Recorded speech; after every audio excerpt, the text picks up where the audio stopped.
please welcome Natasha.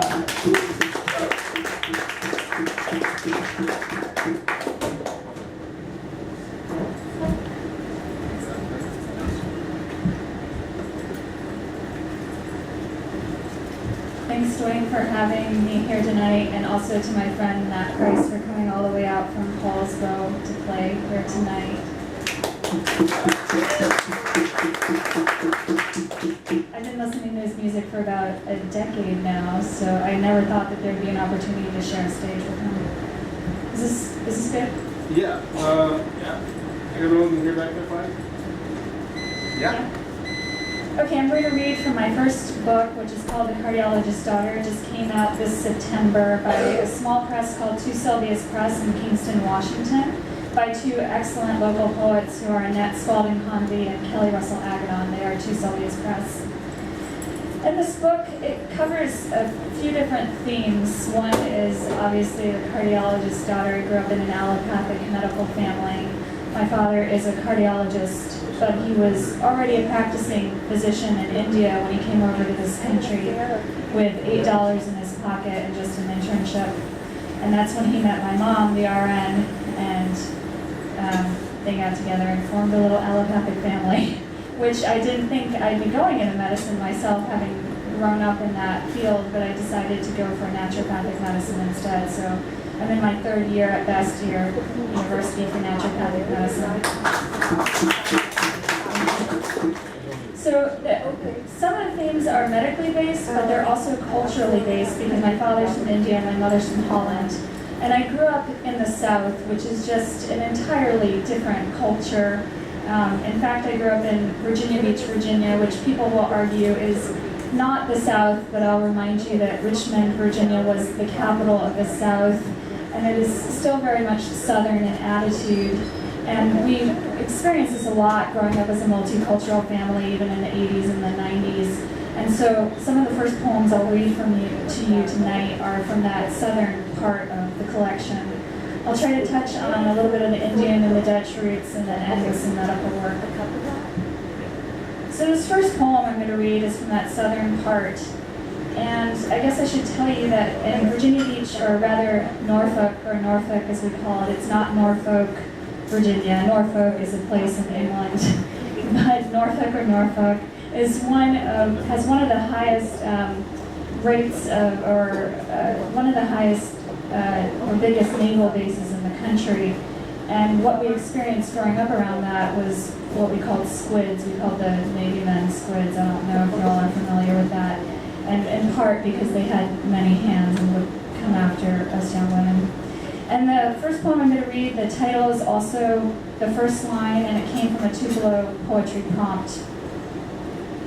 We leave the beaches for the tourists mostly, wish the squids upon them, a baker's dozen casting bets over which redhead blonde exposed by sun discover the joy of burning in places deemed ordinary at the beach.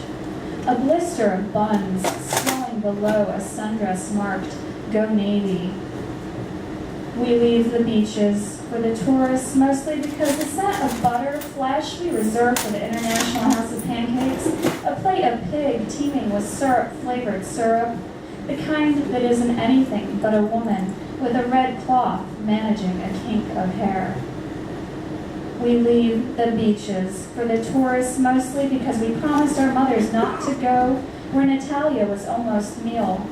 One bull shark separating femoris from femur, an explosion pronouncing her widowed at once. We leave the beaches. We leave our mothers, manufacture gardens of sand, to turn with miniature rakes, force our bodies as Narcissus winter away.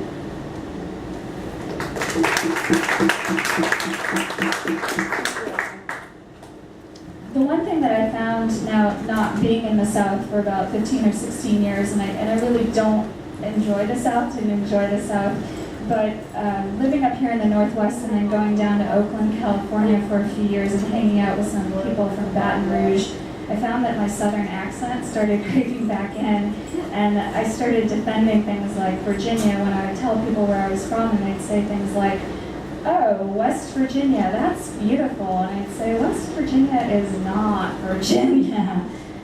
It wasn't like we were eating the squirrels we accidentally ran over.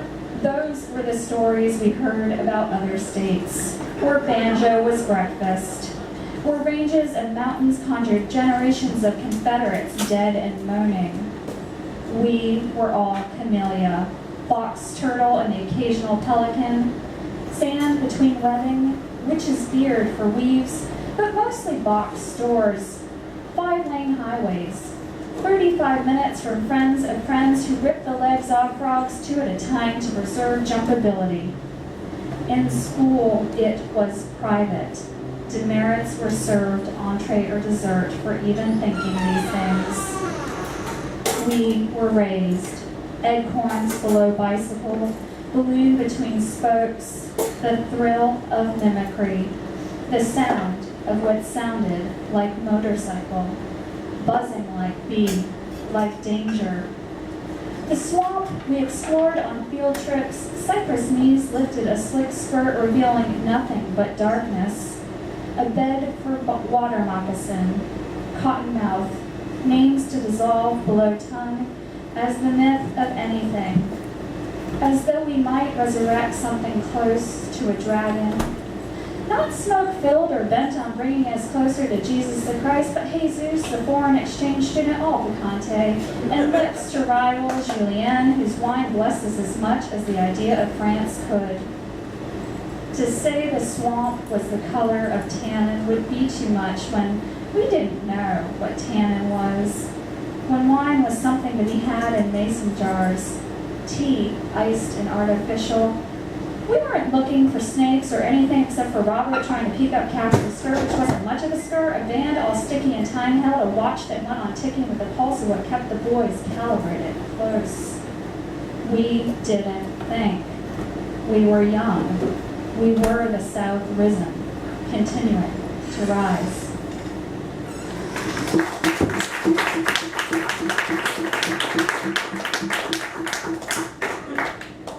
So this collection took me about 10 or 11 years to put together. I was also working on a couple of other collections at the time, but I got about halfway through and realized I didn't have a poem for my father, who came over here and gave up actually so much to be here. People often think that, they think the opposite, but you give up a lot from your home country when you come over here. And some of that was his cultural roots. He had to take lessons to train himself to speak more like an American. And also just redid a lot of his training, and he never complained. So this poem is for him. The Cardiologist Speaks. I traded mango trees for the ripeness of DC in spring, retrained my voice to lose my Malayalam accent, retrained myself to be the medical model, allopathic, the sole trace of India in my skin. On Connecticut Avenue, I shared a flat with an extended family of cockroaches. The never-ending tale of the tenant in 14A who swallowed one, how he awoke to the sound of crunching, his jaw operating solo. In the hospital, it was worse. 36-hour shifts and the tea never strong enough. No one knew to boil the water twice. I had to bring my own loose leaf delivered from a friend of a friend of a family member from Kerala. Everyone here drank coffee, the kind that makes you shake, the kind that could be dangerous while conducting medical procedures. For years, I was monitored. Rules, regulations fastened to me like the ECG pads, I adhered to my patients' chests. I learned how to palpate the pulse of the hospital, to translate what I knew from what was missing in their eyes, why I would order another test, when to follow code. They would not believe me if I shared what I found. So much longing, misread for failure.